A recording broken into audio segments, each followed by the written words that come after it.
Bonjour, bonjour. J'espère que vous allez bien. Déjà, je vous souhaite bon lundi et aussi bonne semaine, pourquoi pas. Coucou Olga, je t'envoie une invitation.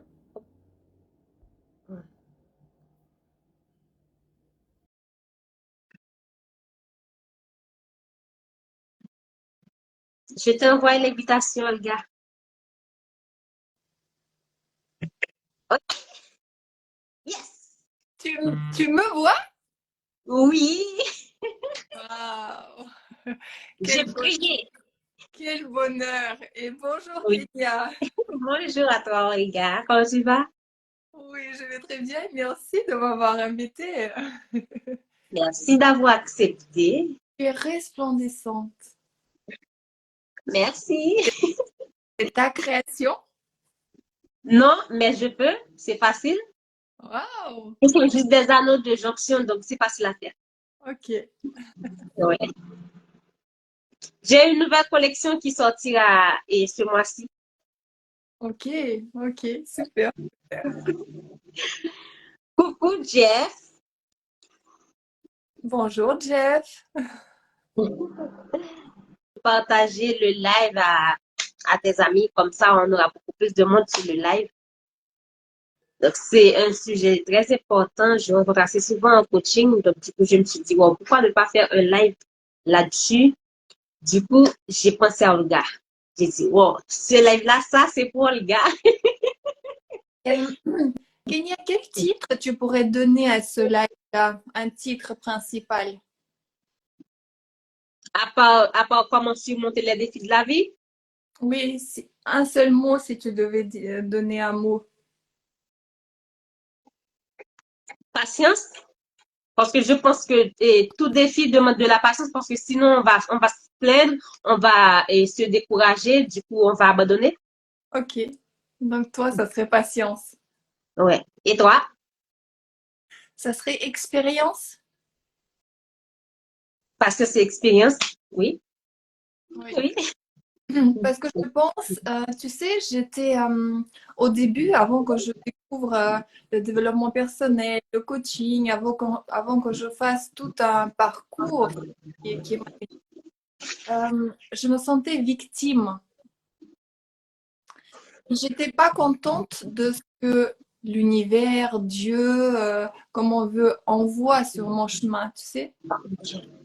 Et au moment où j'ai lu que on ne reçoit que ce qu'on est capable de gérer et que C'est vrai. dans la vie, tout n'est qu'une expérience. Cette phrase m'a beaucoup aidée. Tout n'est qu'une expérience. Tu sais, que ça soit de la joie, de l'amour, une grande douleur, ce n'est qu'une expérience et ça dépend de nous comment après on va le vivre. Et c'est ça qu'on va parler aujourd'hui. Oui, c'est vrai. Et du coup, Olga, si je pourrais te poser une question personnelle avant de rentrer dans le vif du sujet, et, et comment toi tu as reçu les défis de la vie, les défis dont tu as fait face? Au début, comme je l'avais dit, j'étais beaucoup victime. Tu vois, je me sentais victime. Je trouvais que c'est pas juste ce qui m'arrivait, que la vie pourrait être beaucoup plus douce, etc. Donc je me plaignais à l'intérieur de moi, pas forcément à l'extérieur. Mais voilà, tu vois, j'étais victime, faible, pas contente. Et une fois que j'ai commencé à faire des lectures, que j'ai rencontré le développement personnel, j'ai transformé cette idée-là et avancer dans la vie avec l'idée que je suis l'auteur de la vie et que je peux tout accueillir et transformer en apprentissage, c'est ça qui m'a aidé à m'en sortir. Donc, tu ne t'es pas fait accompagner, tu n'as rien expliqué à quelqu'un, par exemple, et tu n'avais pas une confidente, quelqu'un avec qui tu pourrais en parler de tout ce qui te passe à l'intérieur. Si, absolument. Tu sais, si après on rentre dans les questions, parce que là, tu poses déjà des questions, moi, je dirais de un, prendre de l'aide extérieure, que ce soit médecin, psychiatre, psychologue, et c'est que après qu'on peut s'adresser vers les thérapies et les coachings. Mais tout d'abord, il faut vraiment, en fonction de la gravité de ce qu'on vit, il faut vraiment demander de l'aide à des personnes qui ont la connaissance, aussi la science, et parfois même, il faut prendre peut-être des médicaments, des antidépresseurs, parce que si on est tombé bas ou si on a vécu une grande épreuve, ça demande des mois et des années pour guérir. Donc, il ne faut pas négliger ça, vraiment. Donc, il ne faut pas, comment dire, il ne faut pas hésiter d'aller consulter un psychiatre pour faire ne serait-ce qu'un bilan de la vie et voir si je suis en bonne santé ou si je pourrais prendre quelques petits médicaments pour aider à mon cerveau de réparer certaines zones et des connexions. Ok. Mais je pense que peu importe, et comme on dit, les défis de la vie, ça peut être et déception, rejet, abandon, et puis, et tout ça là. Mais je pense que le pardon joue un rôle. Évidemment, mais tu sais, je trouve que on néglige vraiment cette santé psychique. Au niveau physique, on a beaucoup plus de facilité d'aller voir un médecin, que ce soit un dentiste, que ce soit un dermatologue, que ce soit quelqu'un pour nos yeux, etc.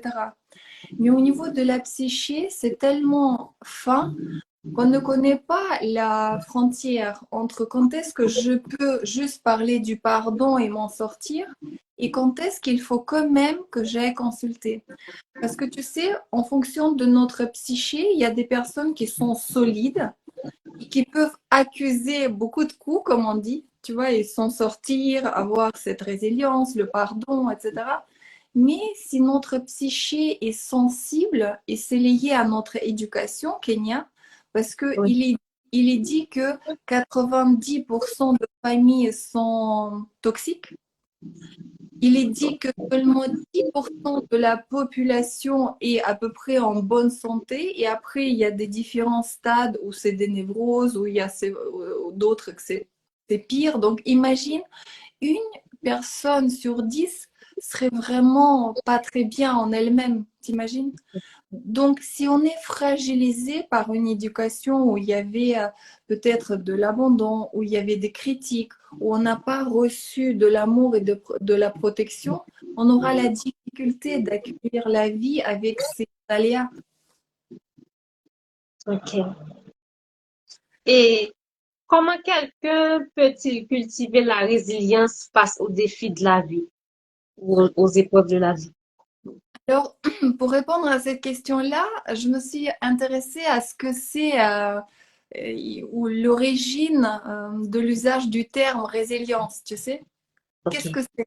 En fait, ça vient de la physique des mécaniques. Et si on prend là la définition, c'est la capacité d'une matière qui reçoit un choc de revenir dans son état initial. Donc imagine, c'est de là qui vient ce mot résilience. Ça veut dire quelque chose reçoit un choc, il devient après tout comme il était. Sauf que nous, les êtres humains, on ne peut pas avoir guéri vraiment et revenir à notre état d'avant. Donc ça veut dire qu'on va avoir les séquelles de toute façon, Oui, mais, c'est vrai.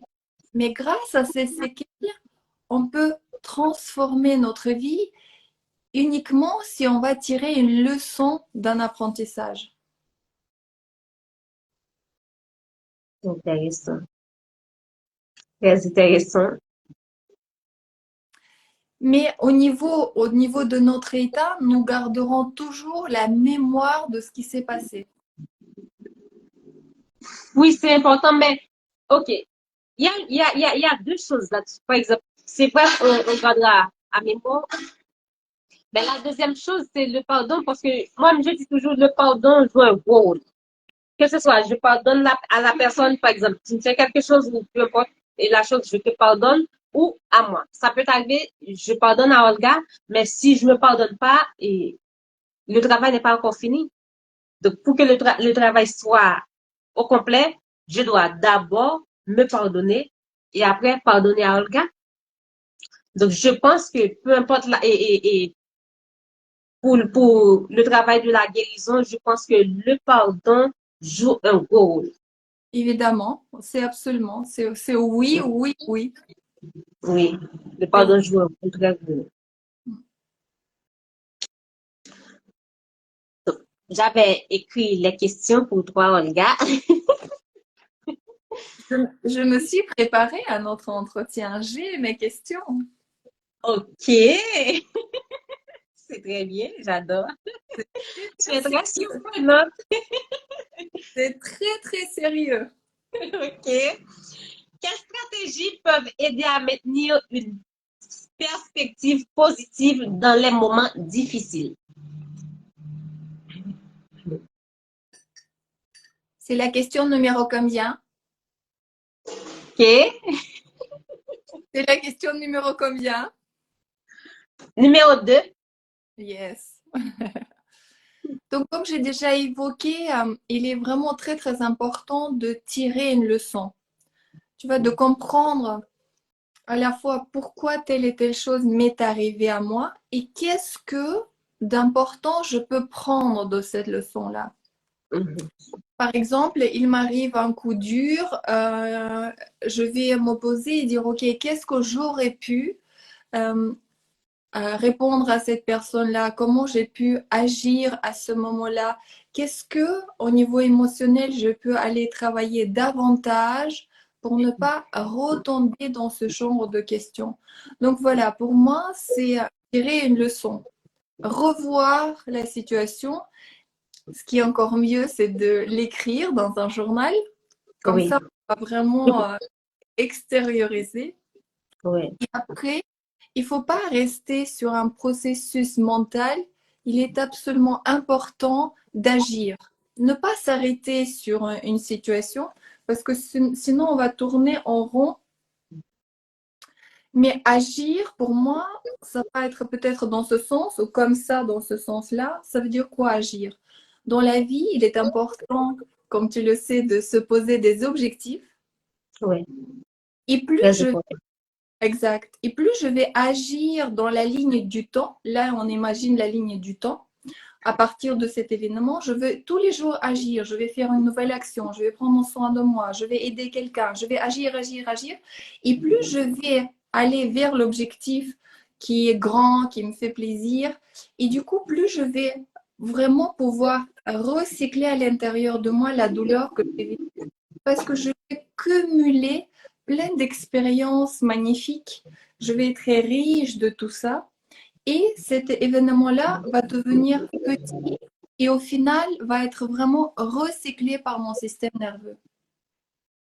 Oui, c'est comme je le dis souvent, le bonheur se trouve dans les détails. Je pense que, je vais pas dire que c'est facile, mais je pense que ce que tu dis là pour ajouter, je pense que, comme je dis toujours, le bonheur se trouve dans les détails. Donc, pour pouvoir passer à cette étape-là, je pense que on peut trouver des tas de petites choses qui peuvent nous aider à guérir, qui peuvent nous aider à surmonter les choses et passer à autre chose. Je ne dis pas que ça va se faire en claquant les doigts, mais je pense que ça peut aider. Donc, ça peut être le yoga, le sport, la prière, musique, danser tout le tralala, ou sortir avec quelqu'un, prendre quelqu'un dans mes bras, féliciter quelqu'un, parce que c'est vrai que je te félicite, tu te sens émerveillé, tu te sens bien, mais moi, lorsque je fais l'action, c'est vrai, c'est naturel. Donc, moi aussi, de mon côté, je me sens bien. Donc, je pense que toutes ces petites choses-là font partie de tout ça. Absolument. Ouais.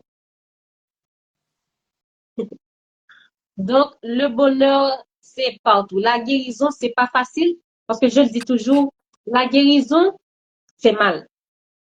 Ça fait mal.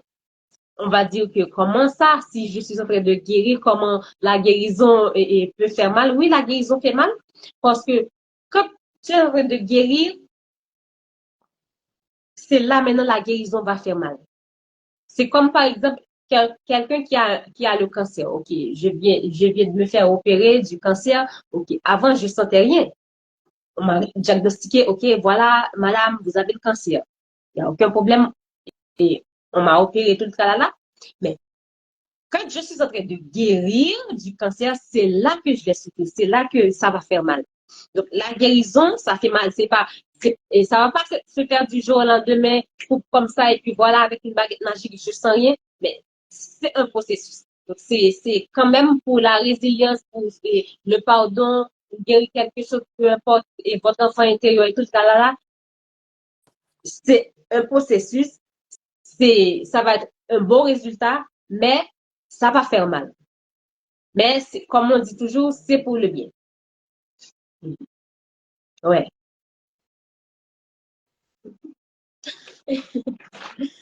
Alors, Olga, comment gérer le stress et l'anxiété de manière élégante lors d'une situation complexe? Tu sais, je t'avais déjà dit, j'adore tes questions. Comment on va gérer ça d'une façon élégante? J'adore. Oui, sans se plaindre, sans dire à Pierre, à Paul et tout ça là, sans que ça apparaisse sur le visage. Oui. Je pense qu'il y a plusieurs étapes. La première étape, comme tu dis, le bonheur est dans le détail, ça veut dire que plus émotionnellement nous sommes stables, ça veut dire on va travailler quelque chose autour de nous et prendre soin de nos besoins. Ouais. Et plus on va construire vraiment une base solide, et c'est là on va être moins atteint du stress et de l'anxiété. Par contre, si la situation vraiment arrive et nous sommes retrouvés dedans, émergés dedans, il faut garder à l'esprit qu'on peut vivre une seule émotion à la fois. Ça veut dire quoi? Ça veut dire que je peux tranquillement accueillir ce stress, mais me dire, OK, c'est momentané. Et grâce à la respiration, à une visualisation, à quelque chose que je connais, que j'ai construit, que je peux sortir de cette emprise momentanée du stress et d'anxiété et d'aller dans ce qu'on appelle une émotion ressource. Ça peut être le calme, la tranquillité, ça peut être... Je vais pouvoir observer la situation, la capacité d'agir, de répondre, de trouver une solution sur le... Donc voilà, je vais éviter de rester trop longtemps dans une situation désagréable. Oui. C'est comme on dit, on évite le déclencheur. Ouais. C'est ça. Qui- Quel rôle joue la gratitude dans la gestion des défis? Si on cultive, comme on a dit précédemment, donc j'aime beaucoup une question, on amène une autre, c'est très Oui. joli. Si on la cultive, ça veut dire quoi? Ben, on fait un petit journal des gratitudes quotidien. Si on... J'adore proposer le journal de gratitude parce que ça aide beaucoup. Ou un Exact. bocal de bonheur, ça aide beaucoup. Oui, absolument. Donc, ça Oui. veut dire quoi? Ça veut dire qu'on est tous les jours en train de construire cette base émotionnelle solide. Et ça veut dire qu'on connaît bien vraiment cette vibration de gratitude. Moi, quand j'ai connu ce mot ou que je rentrais dans le développement personnel, il ne me parlait pas. Je ne savais même pas ce que c'était. J'étais plutôt quelqu'un d'exigeant. Pour moi, c'est le contraire de gratitude. Mais peut-être pour vous, c'est différemment. Et donc, quand j'ai commencé à pratiquer ce journal-là et se dire, waouh, mais merci, tous les jours je me lève, je suis de bonne Oui. santé, j'ai un toit, j'ai de l'eau. Alors que quand j'ai vécu en Sibérie centrale, il fallait chercher de l'eau dehors.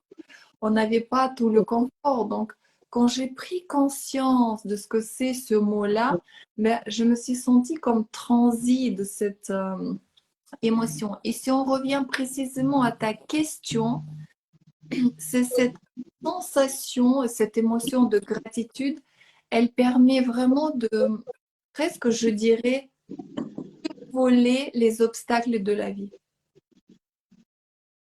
Très important.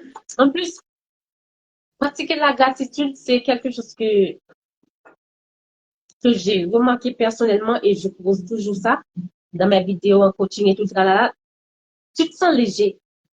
Tu dis seulement merci à Dieu pour la journée, merci d'avoir un toit sur ma tête, merci pour telle chose, merci de me donner de beaux amis, une belle famille et tout cela. Tu te sens léger. Tu dis merci à quelqu'un qui te fait un sourire, c'est authentique. Tu te sens bien parce que ça, c'est de l'énergie. Quand c'est positif, tu ressens ça. Exactement. C'est Oui, vraiment ça. Donc, quand on te dit léger, c'est exactement ce que je disais. Ça permet de survoler les obstacles et être vraiment connecté toujours à ta créativité, à ta santé. Parce que dès oui, qu'on quitte amour et gratitude, on a plus de risques de tomber dans tout ce qui est culpabilité, la peur, etc. Et c'est là oui. qu'on va être moins en bonne santé. Tu vois ce que je veux dire? Vraiment, la santé même physique, elle va en souffrir. Alors lorsqu'on cultive réellement cette gratitude, notre santé va bien. Oui, c'est vrai. Et gratitude égale guérison. Par contre, rancœur égale anxiété, stress et douleur. Oui, c'est ça. Donc, on sait que c'est pas facile. Et je vais pas dire pour la gratitude, peu importe, ça peut arriver, il y a quelqu'un, on sait pas, qui a du mal à être reconnaissant, que ce soit envers Dieu, envers la vie, envers sa famille, ses enfants, sa femme, son époux et son patron. Pourquoi pas si la personne n'a pas un patron toxique. Mais je pense que pour essayer de cultiver la gratitude, on doit commencer par le dire, je le dis toujours ça, à l'intérieur. Donc, ce que je ne veux pas dire à haute voix, je le dis dans ma tête, dans mon cœur. Deuxième chose, je l'écris dans mon journal. Et troisième chose, et je fais la répétition seule avec moi ou devant un miroir. Quatrième chose, et pour briser la glace, je le dis à quelqu'un ou, par exemple, je le dis à Olga. Si je me sens à l'aise et avec Olga, ok, je le dis à Olga. Après demain, je le dis à quelqu'un d'autre. Après, excusez-moi, après, tu vas trouver que c'est facile et de manifester la gratitude. C'est Absolument, facile. exact. Ouais. Et ça devient une façon de vivre. Ouais. Et à ce moment-là, on va attirer à nous des bonnes personnes, des bonnes opportunités, parce qu'on devient un aimant. Et les gens perçoivent comme un petit soleil. Oui, très important. C'est très important. Et quand tu es positif ou positive, tu attires les gens positifs. Donc, si par exemple je suis quelqu'un de positif, je suis quelqu'un de sain, donc j'attire ces personnes-là. C'est vrai qu'il y a certaines personnes peuvent attirer des personnes qui sont toxiques, mais quand la personne est toxique, c'est comme les lumières. Il y a vert, rouge et puis jaune. Donc tu vas savoir. Quand tu dois franchir dans la relation, que ce soit amicale ou avec un collègue ou dans une relation sentimentale, tu vas savoir quand je dois franchir, quand je dois arrêter ou quand c'est... Non, ça c'est barrière, barrière, barrière. Je pense que quand on dégage des énergies positives, des autres positives, je pense que ça va nous aider. Et on saura quand quelqu'un est toxique, quand je dois franchir ou quand je ne dois pas franchir. Donc c'est très important. Ouais. Ok, Olga, j'ai une question pour toi. Comment développer une attitude de compassion envers soi-même pendant les périodes difficiles?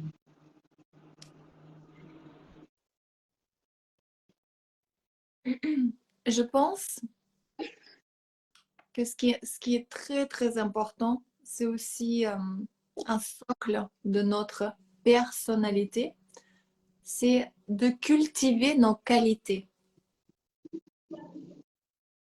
Et c'est ça qui va permettre d'être vraiment empathique vis-à-vis de soi-même. Si je suis convaincue que je suis une bonne personne, ouais, une bonne personne, je suis à l'écoute, je suis tolérante, j'ai conscience de ma beauté, de certaines intelligences, de la créativité. Donc, toute une palette de qualités qui vont construire une identité et une personnalité solide.